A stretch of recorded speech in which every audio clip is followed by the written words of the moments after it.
Hey everyone, welcome back and happy Tuesday. All right, guys, happy 4th of July, happy Independence Day. I hope you guys have all of the plans today, but definitely keep them safe. Be safe. Today's a weird day.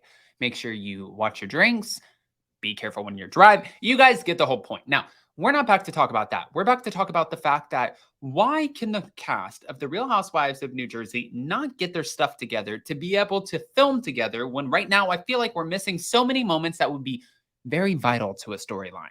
We're going to get into all of it because it's Teresa. We have Caroline Manzo, Albie, the Wakilis. We have Joe Giudice. We have John Fuda. Like it does not stop. So before we get into all of it, do all the YouTube things, smash the like button, show some love, and let's jump right in. It's time for all your binge-worthy pop culture news. Welcome to Up and Adam. All right, guys. So I wanted to start with this Teresa Giudice Albie stuff. Thank you to Reality Blur. But Albie Manzo revealed that he ran into Teresa and he shared what went through his head at the time and what he believes Teresa was thinking. He also addressed his mom, Caroline Manzo's claims regarding the person who called the FBI on Teresa. Caroline has previously stated that she was present when the phone call took place. According to Albie, Teresa knows who did it. And she had someone apologize to Caroline after accusing her of being the rat. As of now, Caroline and Teresa are in the midst of a years-long feud, which began when both women were co-stars on The Real Housewives of New Jersey. Speaking on the All About the Real Housewives podcast, Albie revealed he ran into Teresa during the Super Bowl commercial. When I saw Teresa at the Super Bowl, it was very fun for me to feel my immediate reaction because it was the same. It was like, you almost want to go up to Teresa and be like, Teresa, what the? Because like we were all so cool and we were very, very friendly. He added, in my reading of her, it was almost like you wanted to say, I miss you. Albie then addressed his mom Caroline's claims regarding the mysterious informant who called the FBI on Teresa before she pleaded guilty to fraud and was sentenced to prison. He said, I have on pretty good authority that Teresa knows who did it, and no one has said anything. Albie, who shared that Teresa had someone apologize to his mom after accusing her of being the rat. And the reason I know this is because somebody apologized to my mother. So I'm not going to lie.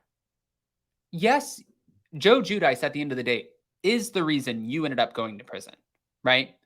But even if I knew, it's like guilty by association. It's like accessory to murder. Even if I knew that your mom was in the room with the person who called the FBI, I would have a problem with that. And I wouldn't want you around. Because why would you not tell me that sooner? And why wouldn't you share that information? And why would you keep that from me instead of bringing it up in front of camera saying, oh, well, something about the FBI? Like you would think about those things, right? I'm not just taking Team Teresa here, but for Caroline to be in the room when somebody actually called the FBI on her family, which led to the deportation and all of that again because of Joe Giudice, but somebody made the call that kind of just, it was like pulling the trigger. Yeah, I would be upset about that. And I would be upset that you were in the room and you were aware that the call was even happening. 100%. But speaking of Joe Giudice, RHONJ actually ended up reuniting with Joe Giudice in the Bahamas, even though we know that him and Teresa, probably not going to happen. Hell has officially frozen over as Joe Giudice and RHONJ have made amends while reconnecting with each other in the Bahamas.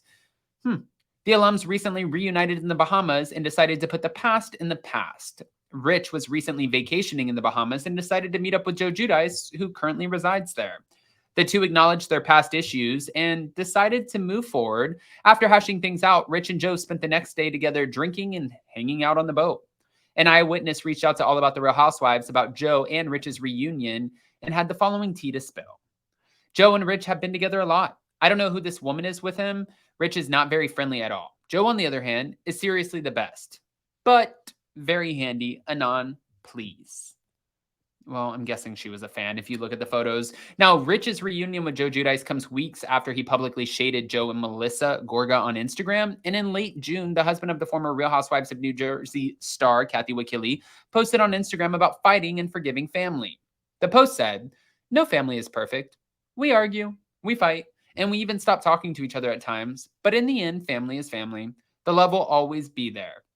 However, Rich made it clear that he was not referring to Joe and Melissa Gorga with this comment. Rich added, "Not for some farm animals."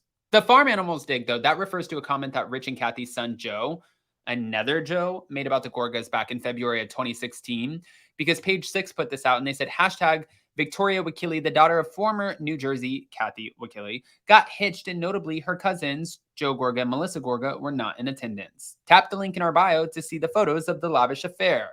And Joseph wrote, LMAO, we cut those farm animals out of our life years ago. That's why they weren't in attendance. Ugh. Oddly enough, the Wakilis and Gorgas will soon be neighbors, as Kathy and Rich recently bought a lakefront property just doors away from Joe and Melissa's new home in Franklin Lakes.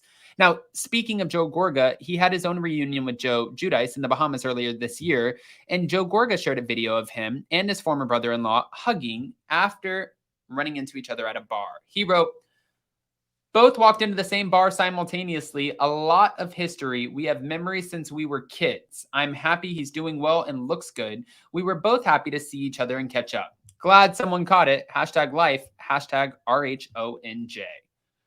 I don't know if I'm buying this one either. This doesn't even, that doesn't even feel authentic. Right?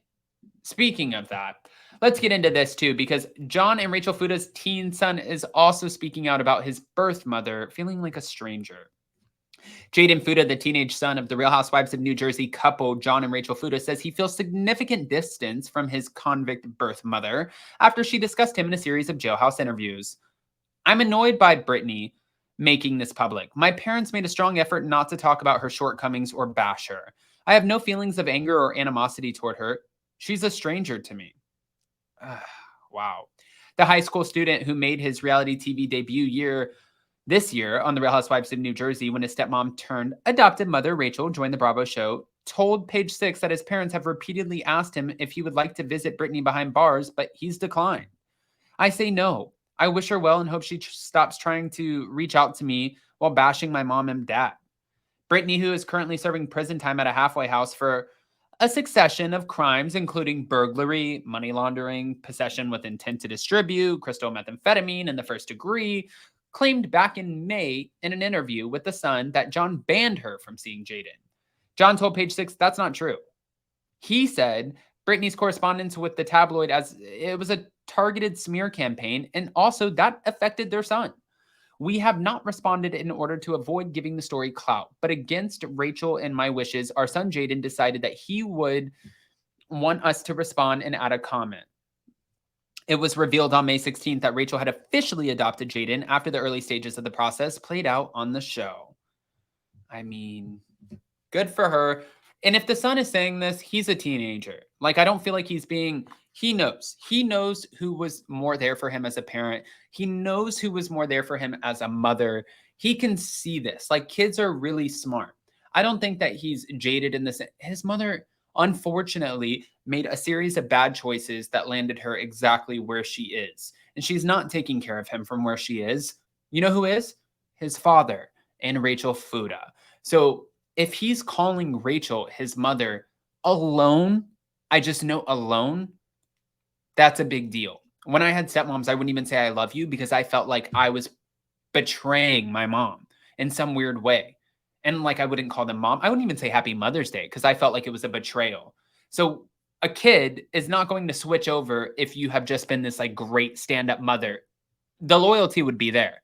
And obviously, as we can see, it's there, but for Rachel and John. I want to hear your guys' thoughts. Go ahead and comment below. Let us know what you think. And more importantly, before you go, don't forget to smash that like button, show some love, and we'll see you next time. Bye, guys.